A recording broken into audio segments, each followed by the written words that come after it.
just stopping emissions may no longer be enough to stop global warming. Researchers argue that it's time to invest in aggressive carbon capture. I agree! By the way, this is one of the advantages of a nuclear revolution. And I am going to have a nuclear person on to talk about nuclear energy at some point in the future. But this would be one of the advantages, right? We would be able to... We gotta get that ExpressVPN sponsorship on YouTube. Lol. But if we go the nuclear route... Oh, I don't think I'm following Tactical Girlfriend on Twitter, YouTube, or stuff. But I remember seeing her and being very upset that she got such a cool username and that it wasn't... I wasn't using it yet, you know? Every insane chat I've gone to tonight in the politics section is watching these down Veritas videos.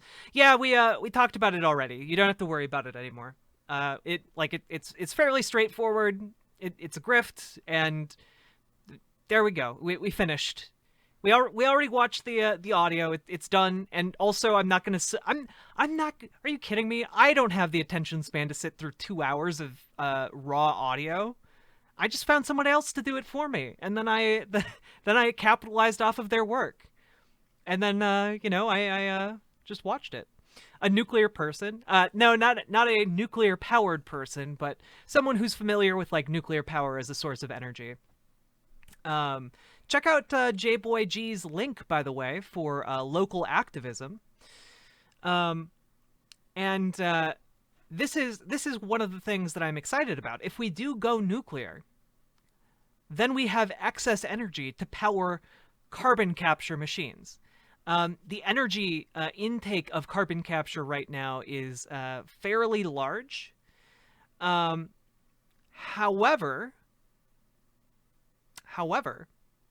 if we have nuclear energy readily available all across the United States, nuclear energy produces a lot of energy, my dudes. We can use like wasteland to, have massive carbon capture facilities. And then we can actually do cool stuff with like carbon material as well, because we'll have like blocks of carbon that we took out of the atmosphere. Nuclear war to get to socialism? No. Also, yes, Revolt Rise. Absolutely. Nuclear desalination is a super good idea. The salt can make batteries that are more efficient than lithium. Yes, we also need to invest in battery technology, because I'm kind of amazed, but we haven't really had a leap forward in batteries since like the 80s. Mostly because there's not money in inventing better batteries, apparently, until relatively recently. Exactly, Duff Hand. Exactly. Also, welcome to the chat. I hope you enjoy your time in here. Hasn't Tesla made good progress with batteries? Tesla has made good progress with batteries. However, Tesla's batteries still use lithium, which is a problem because lithium is a dwindling resource. This is why Elon Musk was so desperate to get his hands on the Colombian lithium, or Bolivian lithium. I think solar is the better answer. And plant with more trees for carbon capture. Solar is decent-ish. The issue with solar is that solar panels then turn into toxic waste after they've outlived their lifespan. So then we're still left with having this really problematic waste material. We all need to be able to hear logical and well-reasoned discussion sometimes. I agree. Also, thank you very much for the follow. The next generation is aqueous salt. Lithium explodes when exposed to air is the other issue. Yeah. But one of the things that I've been looking into, and I think is like a really promising future for nuclear power, is this. I believe it is triso-nuclear reactors. It's short for tristructural isotropic. And essentially, how it works is you have these balls. Each one of these balls is emits a slight amount of radiation, okay? However, it is you like you can it's harmless, a harmless level of radiation. You can go and pick it up with your hand. However, if you stack enough of these balls in a giant tower, they start undergoing a nuclear reaction. So this is a way that we can have safe nuclear energy because essentially when you stack them up in this tower, you have the tower overhanging a large pit. If, for whatever reason, something starts going wrong with the nuclear reaction, if you start getting a meltdown of some kind, you open a release valve at the bottom of the tower, all of the balls fall into a pit, and the nuclear reaction ends. It becomes inert. So this, I think, is a way that we can have basically much safer nuclear energy. You still get nuclear waste. However, is this just... Oh, okay, there we go. Okay. You still get nuclear waste. However, the actual operation of the facility is much safer. You have a much better failsafe. And on top of that, they take almost no cooling by comparison. There are a whole lot of really, really intriguing possibilities of these nuclear power balls. I think this is really cool. And the other thing is, I think a lot of people need to remember that a lot of our nuclear reactors currently are, were built in like the 1970s. So there's been like 50 years of advances in nuclear power generation since like the ones we have in America and that we're familiar with. And so like a lot of newer nuclear power plants, like you could reuse spent fuel rods because they're more efficient. So we could recycle, at least to some degree, some of this nuclear waste that we have. On top of that, there are, I believe that there are other things. There are like other ways we could keep ourselves safe from radiation. We have more effective ways of storage now, I believe.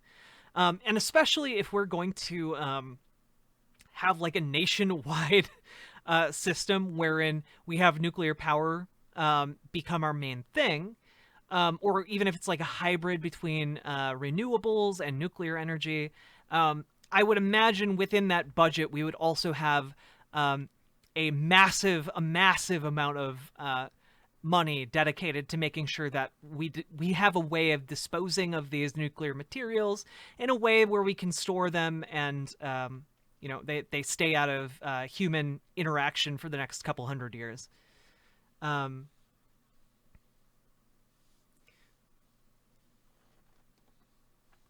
Yes, true. The things that are radioactive for 30 minutes are what you need to worry about. Yes, true. However, also, the kind of power now that we're looking at, a lot of the things used for generating nuclear power, we can use different kinds of energy sources now. And by using different kinds of energy sources, we can lower the half-life of, or the lasting environmental effects of spent fuel. There's all kinds of interesting prospects out there. So I'm by no means an expert. I just think that there are lots of really intriguing possibilities. And this is why I'm going to have a guest on in the near future to talk about, all of the exciting things going on in the world of nuclear power. And we're also, other alternatives, thorium reactors, fusion reactors, all that good stuff. I think a lot of this is extremely interesting and possibly necessary for our survival as a species, so we should probably know more about it. And Archangel DeKalb, yes, you brought up molten sodium reactors. This is all good stuff. I'm also curious to know if like he knows stuff about like the status of like geothermal. I know like Iceland is primarily a geothermal energy economy, but these are things I would like to know more about. So let's I guess we'll read through this article quickly. It's just about the tristructural isotopic generators. The basic idea behind all nuclear power plants is the same: convert the heat caused by nuclear fission into electricity. There are several ways to do this, but in each case it involves a delicate balancing act between safety and efficiency. A nuclear reactor works best when the core is really hot, but if it gets too hot, it will cause a meltdown and the environment will get poisoned and people may die, and it will take billions of dollars to clean up the mess. The last time this happened was less than a decade ago, when a massive earthquake followed by a series of tsunamis caused a meltdown at the Fukushima Daiichi power plant in Japan. But a new generation of reactors coming online in the next few years aims to make these kinds of disasters a thing of the past. Not only will these reactors be smaller and more efficient than current nuclear power plants, but their designers claim they'll be virtually meltdown-proof. Their secret? Millions of sub-millimeter size grains of uranium individually wrapped in protective shells. It's called TRISO fuel, and it's like radioactive gobstopper. TRISO, short for tristructural isotopic fuel, is made from a mixture of low-enriched uranium and oxygen, and is surrounded by 3 alternating layers of graphite and a ceramic called silicon carbide. Each particle is smaller than a poppy seed, but its layered shell can protect the uranium inside from melting under even the most extreme conditions that could occur in a reactor. Good night, Lady Starfire. It's okay. You have a good night, okay? Sweet dreams. Good night, Super Collider. It was lovely having you in chat. I'll try and have the best stream possible. I'll carry on in your stead, comrade. Paul Demkowitz is the director of the Advanced Gas Reactor Field Development and Qualification Program at Idaho National Laboratory, and a large part of his job is simulating worst-case scenarios for next-generation nuclear reactors. For the past few years, Demkowitz and his colleagues have been running qualification tests on TRISO fuel that involve putting them in a reactor and cranking the temperature. Most nuclear reactors today operate at well below 1,000 degrees Fahrenheit, and even the next-generation high-temperature reactors will top out at about 2,000 degrees. But during the INL tests, Demkowitz demonstrated that TRISO could withstand reactor temperatures over 3,200 degrees Fahrenheit. Out of 300,000 particles, not a single TRISO coating failed during the 2-week-long test. How long do streams usually go? Yeah, around 4 to 7 hours. Well, yes, also 18.5 hours is another one. Serious Twitch, you've been with me since the election. I'm glad you're a veteran in my community now. I haven't been streaming for very long. Well, it varies depending on your time zone, and it also varies depending on my ability to tell time. The other day I started at around 6:30. And whenever I have the guy who does nuclear energy on, he's going to be on at around 6, so that's around when we'll start. Let's see. In the new reactor designs, it's basically impossible to exceed these temperatures because the reactor kind of shuts down as it reaches these high temperatures, says Demkowitz. So if you take these reactor designs and combine them with a fuel that can handle the heat, you essentially have an accident-proof reactor.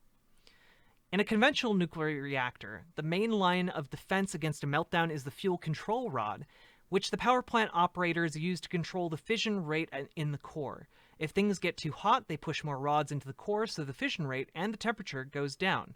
Every operating nuclear reactor in the world is also ensconced in a massive containment structure designed to prevent radioactive material from escaping if something goes wrong. But with TRISO fuel, these safety measures are redundant. Since each particle is effectively wrapped in a control rod, this opens the door for small reactor designs that wouldn't have been possible before.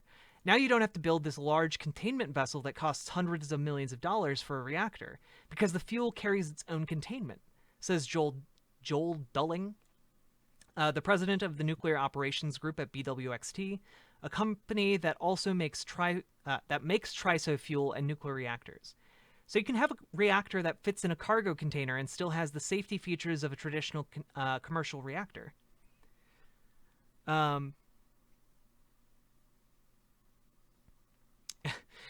Revolt Rise. The current design with control rods is inefficient and completely stupid. As a mechanical engineer, looking at the design makes my brain hurt. It's shocking they ever worked. Yeah, yeah. Trisofuel has been around since the 1960s, but it was expensive to manufacture and didn't have enough energy density to meet the needs of the giant light water reactors found in most of the world's nuclear power plants. Yet once the Department of Energy started throwing its support behind companies developing small high-temperature reactors in 2015 with the launch of the Gateway for Accelerated Innovation in Nuclear program, that is, I guess, the GAIN program, it looked like Trisofuel's time had come. There's just one problem. No one was producing it. America's nuclear fuel capacity has been in free fall since about the mid-1980s, spurred by declines in uranium price and demand, but in 2003, BWXT partnered with the Department of Energy to make trisofuel for testing and demonstrated that it could produce the fuel at a scale should the demand rise. At the time, George W. Bush was promoting an imminent nuclear renaissance in the United States, but the announcement turned out to be premature. The renaissance didn't start to materialize for another 15 years. After hundreds of millions in federal funding was injected into a wave of nuclear startups. Dang. It's almost like the government should just be building these instead. Weird. Anyway. But it wasn't until last October that BWXT announced that it was restarting its TRISO production supply line to supply fuel to the next generation of high-temperature nuclear reactors that will come online in the next few years. We see a large demand from a wave of new reactors in the not-too-distant future, says Dulling.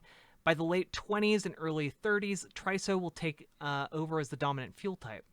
BWXT is one of the just 2 companies in the U.S. developing TRISO fuel for commercial production. It's also supplying it to the U.S. government for use in an experimental 3D printed nuclear reactor. Ooh, that's cool. Huh. The other company, Maryland-based X Energy, is a relative newcomer to the nuclear energy business, but has been operating a pilot TRISO production facility in Oak Ridge National Lab since early last year. Just for the picture at the beginning, these can fit in a Connex-style shipping box and power 5,000 homes for 50 years. Let's take a look.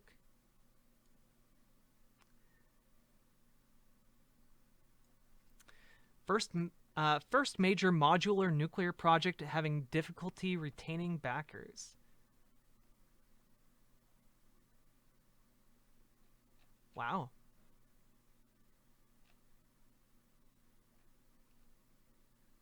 This is some like Fallout style shit. I kind of like it. Excuse me. Reactor in a can. I love it.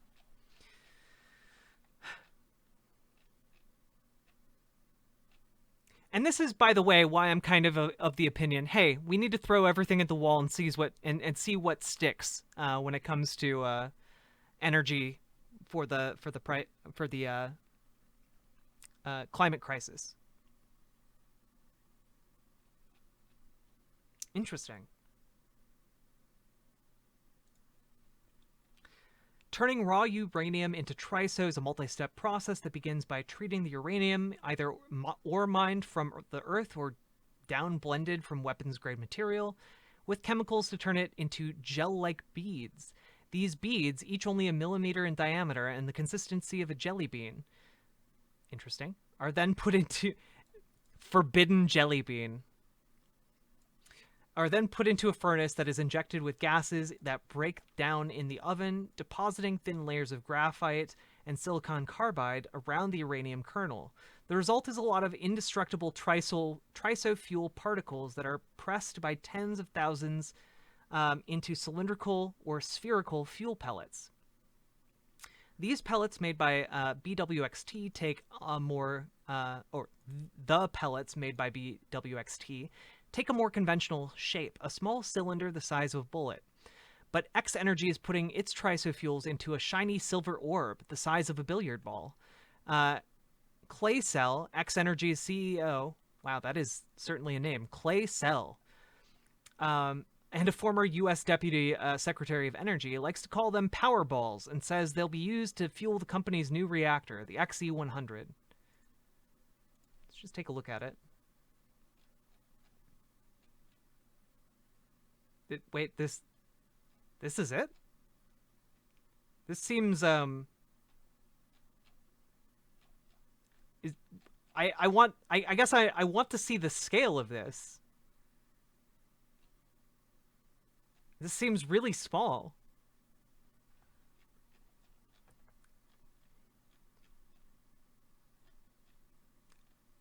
This is the wait, yes, this is the reactor I just looked at. Kind of. Just hooked up to something else, I think. Interesting. Huh. Cool. It does look like a lightsaber. Forbidden capsule. The XE100 is a small pebble bed reactor that was designed to produce 75 megawatts of power. For sake of comparison, the smallest operating nuclear reactor in the US today produces around 600 megawatts. Okay. Pete Sapano, X Energy's vice president of fuel production, likens it to a gumball machine. Man, they're really very, very similar to Tide Pods. They're making these sound delicious.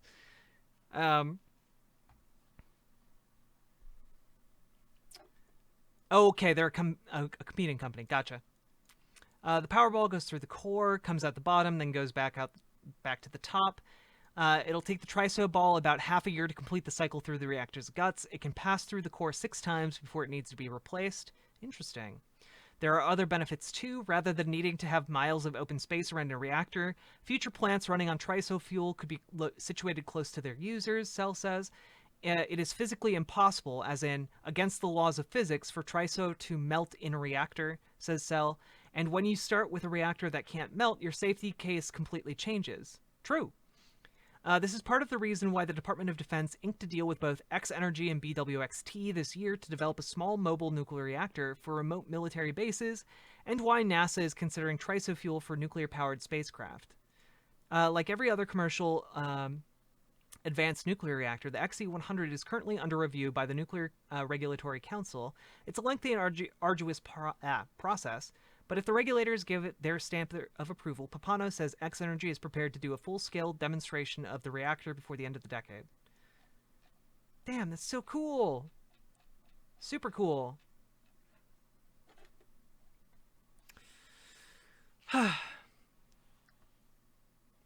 Yeah, we're like 5 to 10 years away from production on multiple designs, and it could be at 3 to 5. DoD already has them. I can't say more than check out the Navy's small literal refit program. They're running them already. Cool. Revolt Rise. Can I just ask, like, do you just have sources in the government? Because you know a lot of shit. I don't exactly know how you know it. I guess that's just my basic question. Better railgun tech. More than a quarter away is too far for companies. True. It is too far for companies. Oh, I didn't know you have a clearance job, Revolt Rise. Okay. That's pretty cool, though. I appreciate the candor. I also... Wait. How do you do so many things? How do you have security clearance, a security clearance job on top of like moderating like what, 50 different Twitch chats? How do you do all these things? Do you think it's a good idea for leftists to prep for the worst outcome of climate change, like just like so we can try and make things better even in a bad world? I'm a contractor. I mean, still. Yeah, Revolt Rise is why I can't get a job. It's true. Yeah, plan for the worst, hope for the best, but I would say that generally socialism is planning for the worst case scenario. Like, we need socialism so that we can avoid the worst case scenario. Now, if you're going to spend energy, like, planning, contracts his mod duties away, nah. But I'm extracting the labor of literally dozens of socialists. Oh no. But no, like socialism, we need socialism because when the climate crisis gets here, the millions of refugees that are going to be, you know, in our country and outside of our country, it's going to be a huge problem. So we need to be prepared, right? Like we need socialist policies and decommodification policies to make this country able to withstand the amount of demand for services that are going to come. Otherwise we're going to become like extremely unstable. We're going to become, I would say, extremely prone to a dictatorship or some sort of fascist regime. Um, Dreaming of socialism isn't planning for the worst, though. No, but what I'm not saying we need to dream about socialism. I'm saying we need to get socialism so that we avoid the worst case scenario. Like it's that that's my goal. Like I think largely if we don't do this, we're completely fucked. So like that's I if we reach the point where we're completely fucked, I don't think there's any amount of preparation that's going to make it okay or like make it better. That's where I'm at. So socialism is the necessity that we need to achieve so that we don't get collectively turned into fascists or killed. You know, I'd rather not be lined up against the wall. Do you think we can avoid climate change without socialism? Probably not. Probably not. The story I was originally going to read before I got really sidetracked by this Powerball thing. Um, yeah, we need to be able to, at the very least, at this point, if we want to like get a world that's even remotely close to where we were, we need to embrace the energy revolution, and I don't think we're going to be able to do that without embracing socialism. But even assuming we do, then we would need like a nationwide scale building and investment into like to combat carbon emissions and like have net zero or sorry net negative carbon emissions, like carbon capture programs. We would need to be able to do that. I don't think we can do that without socialism. There's a lot of things that I think we are limited from doing by capitalism that socialism would enable us to do. Yeah. Humanity is beyond the point of no return when it comes to halt the melting of the permafrost using greenhouse gas cuts as a single tool. I expect full-blown fascism in the U.S. within the decade, with concentration camps for most. As you said, most of us undesirables will be killed in the street. Planning for that is planning for the worst. Yeah, I mean, like, my plan is to try and avoid that. William Voring, are you kidding me? Like, nah, it's not that far-fetched. We already put undesirables in concentration camps. But I do think that, like, yeah, fascists won't give a shit about the environment. True. It's not that far-fetched. No, it's genuinely not. I don't know, like within living human memory, queer people were genocided in the world. So like, yeah, I don't think it's that far-fetched. I don't know why I'm so hunched over. I'm really stressed out, I think. Within living memory, I said.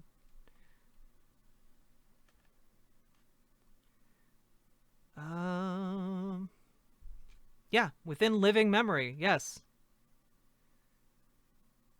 Oh, well, maybe not within the decade, but I also think that right now the Republican Party is like super fascist. So yeah, it's not inconceivable that like a fascist dictator could take power in the Republican Party. Let's see. Climate scientists point to either 2030 or 2050 as deadlines for the world get to get to zero emissions before runaway climate change kicks in. But according to a new study, no matter how much we reduce emissions now, warming will continue, and the self-sustained melting of Arctic ice and permafrost that has already begun could continue for 500 years. Cool. It simply will not stop from cutting man-made greenhouse gases, said Randers.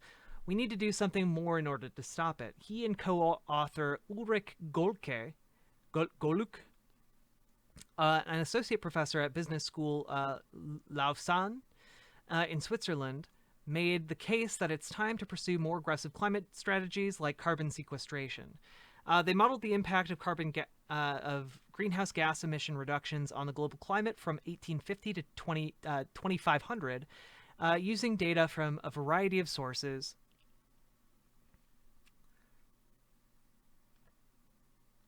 Yeah. I mean, like, this is super scary. I'm lucky that I'll be dead by the time it starts getting real bad. Um, they found that even if we stop all greenhouse gas emissions this year, the Earth would still be 3 degrees Celsius warmer, and the sea level would be 2.5 meters higher than in 2500 than it was in 1850. And if we take even longer to take action, allowing our greenhouse gas emissions to peak during the 2030s, and they reach zero by 2100, the Earth will be 3 degrees warmer, and the sea level will be 3 meters higher in 2500. It simply will not stop from... Okay, yeah, we already read that. Recent research on global temperature rise due to climate change predicts that the Earth's temperature will rise between 2.6 and 3.9 degrees Celsius over the next few hundred years.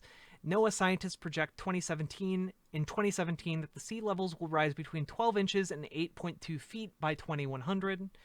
To stop this projected rise, we would need to reduce our emissions to zero between 1960... or we would have had to reduce our emissions to zero between 1960 and 1970, according to the model. Dang. Would have been really nice if the oil companies hadn't really fucked us over by stopping our by lying to the public about their research on climate change.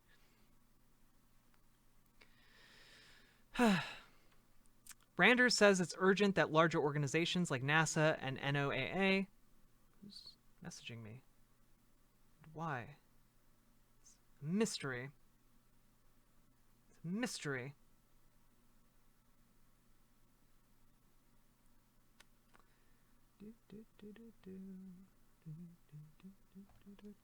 Okay.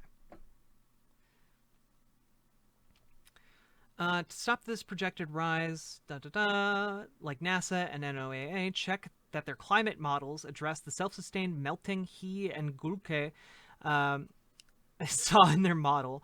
These models are much bigger than ours and may reveal counteracting forces that can stop the melting we observe, he says.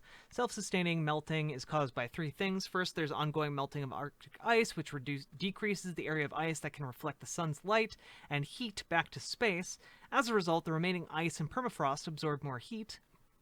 Excuse me. Second, higher temperatures increase the amount of water vapor in the atmosphere, which in turn increases the humidity and temperature. And third, changes in greenhouse gases driven by emissions from permafrost melting and absorption of carbon and biomass in oceans also contribute to increasing temperatures and lead to melting. Let's see. Randers says that to stop all this, the world must undertake a massive effort to capture carbon out of the atmosphere and store it back underground, a technology known as carbon sequestration. And we would have to start sucking at least 33 gigatons out of the air every year starting this year. For comparison, all animal life on Earth collectively weighs an estimated 2 gigatons. Cool. Super cool. This is, yeah, we just need to store the equivalent of all animal life on Earth 15 times over every year underground. Oh dear. There are already lots of carbon capture and storage projects of varying sizes underway all over the world. Very cool.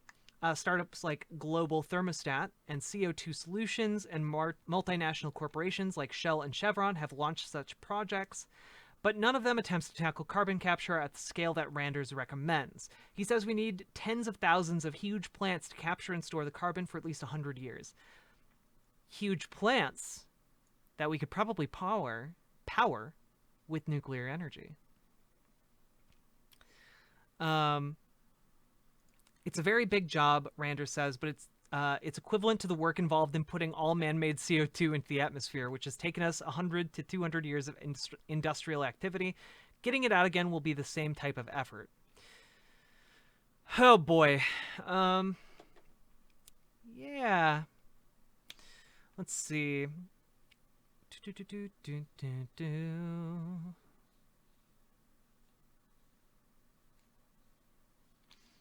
All right. Super interesting topic here. Let's see, what else do I have in the grab bag? Oh yeah. Like so here's the part where I tell you not to doomer, okay? Here's the part where I tell you not to doomer. Let's take a look. Carbon capture.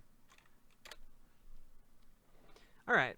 Yeah, we already have a lot of different models of how this works. And I'm trying to find... Yeah, like there are a lot of different ways we can do it. There's the sorghum solution where like we use the plant sorghum to try and absorb more carbon.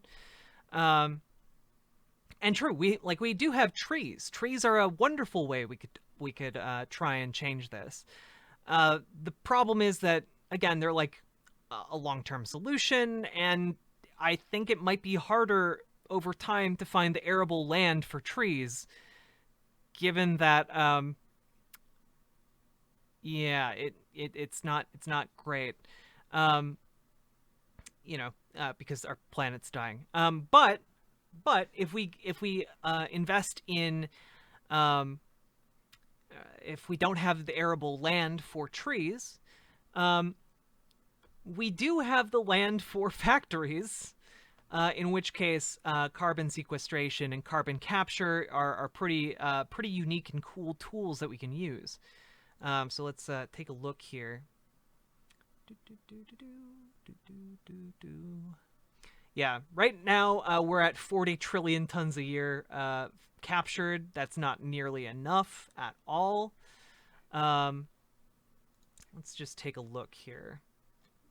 I'm trying to find a very specific project that I saw recently. Let's take a look.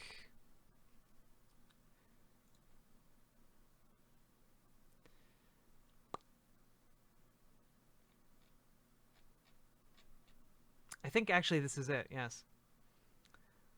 Okay.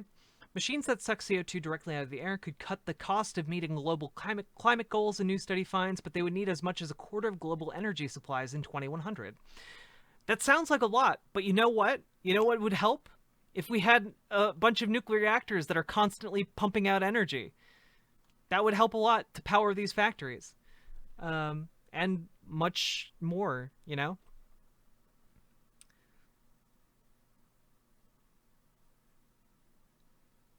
True. And yes, there is airborne carbon into fuel. Yeah.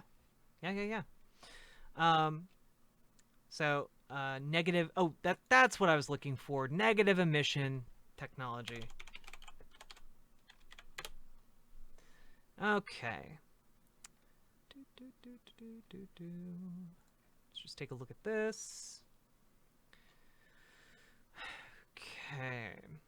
Afforestation, reforestation. Capture potential between 0.5 and 3.6 billion metric tons. That would be pretty good. Between $5 and $50 per metric ton. So this would still cost a lot of money to do, but it's definitely a good one. We have bioenergy with carbon capture and storage. So this is more expensive. And then we have direct air capture. This is the most expensive method, but it's also one that we can implement, I believe, in like cities and all kinds of other places. Yeah, like these are how big the machines are, by the way, for carbon capture. Let's see. Direct air capture takes BECCS one step further. The idea is to directly suck carbon dioxide out of the air and store it underground. There are currently 3 startups in the world that have working technologies, but the costs are so high that the startups have only built demonstration projects so far. Climeworks, a Swiss startup, estimates its costs are between 600 and 800 per metric ton of carbon captured. Let's see. Yeah, in either case, the cost is many times the cost of CCS applied on coal or biomass power plants.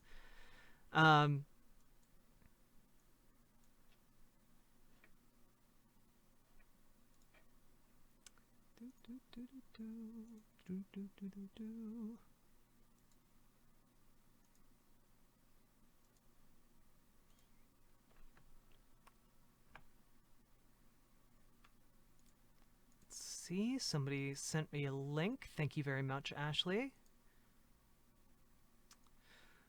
Let's just take a look at this real quick. U.S. startup X Energy. This is back to the portable nuclear reactor. This is basically what a power facility would look like. So if you're curious about like what this would be, like visually, essentially you'd have the turbine generator up here. You'd have cooling towers over here, and then you'd have underground. You'd have these reactors installed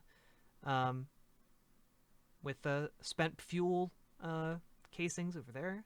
This all seems real cool. I'm for this.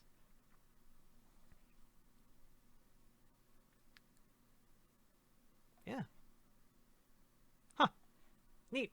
Thank you very much, Ashley. I appreciate it.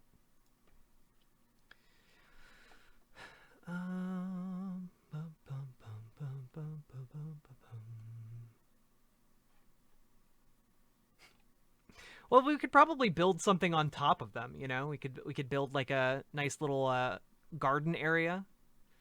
Yeah, like these are pretty ugly, but you could build something on top of them, you know? Let's see, soil carbon. Amount of carbon contained in the soil is a balance between carbon inputs, litter, residue, roots, manure, etc., carbon outputs, respiration or soil disturbance. Inputs need to be more than outputs. Biochar.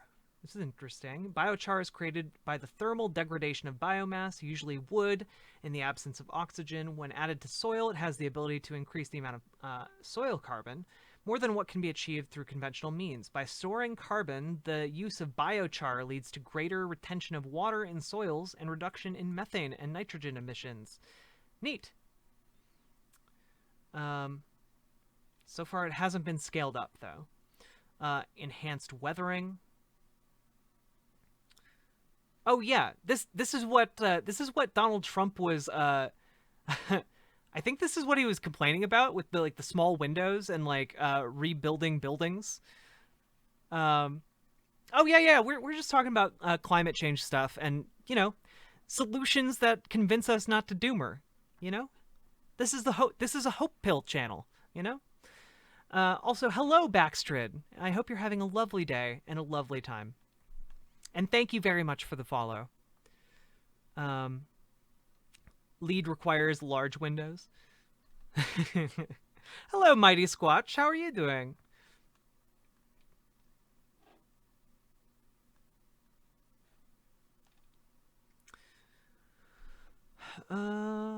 Yeah, some minerals have the ability to react with and capture carbon as the natural forces cause the rock to break apart and expose unreacted parts. Enhanced weathering accelerates that process by grinding the rock and then spreading it on a surface of land to increase its exposure to the atmosphere. As a side effect, the alkalinity, opposite of acidity, of weathered rocks can help improve soil quality. Huh. Interesting. Cool.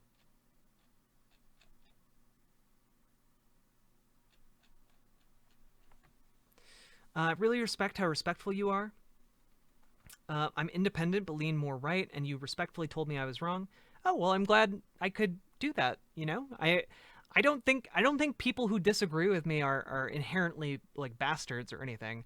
I do think that people who disagree with me and like view me as like, I don't know, like less than human or deserving of lesser civil rights or something. I do think those people are generally have problems, but my problems aren't with conservative people in general. I think that you guys have heard a lot of misinformation or been miseducated about socialism. And like, I know that I came from that place. Like, I used to be a conservative too, and then I learned more and I changed my mind. So, um, I think the same is possible for a lot of conservatives, just not necessarily ones that like are like go deep into like QAnon stuff. Like that's where I kind of am like, I don't know if I can reach these people, but I still like I don't want to like be like tell people to go fuck themselves or anything like that, you know. Um, how long ago was I conservative? It was before I realized I was trans. And then I realized I was trans, and I learned a lot of stuff at university. And basically, yeah, basically, I was just like, oh, yeah, there are a lot of problems. Like my basic ethos comes out of a desire to, like do right by people, to do good, and like for example, like I think it's an extremely Christian thing to do to house homeless people. You know, give people homes, give people food, give people water. I think this is something that is unambiguously good and we should be pursuing just because it is good. But my positions aren't just based on that anymore because I know more. And so I know that these are more effective ways to provide people with water, food, shelter, stuff like that. I like there are more effective ways of doing that, and I believe socialism is the way to do that. And I believe by doing that we increase people's freedom. And fundamentally, I want more people to have more freedom, and that's my position. Uh, Also, Mighty Sasquatch, I am doing very well today, though I feel like the stream hasn't been clicking as well as usual. We're just not we're not tapping into as many people today as I was hoping. But you know what? That's okay. Not every stream has to be a record-setting stream by any means. Also, hello, Icelandic Jesus. Basically, I'm singing a scientific lullaby for us. I mean, I wasn't trying to, but we did go pretty deep into doomer territory by being like by reading about climate change studies. So I just wanted to talk about like the possibility of us unfucking the world and like being able to live in harmony and peace and all that good stuff. Um, let's see. Coming from Iceland/Denmark, I've noticed socialism means different things to Scandinavians and Americans.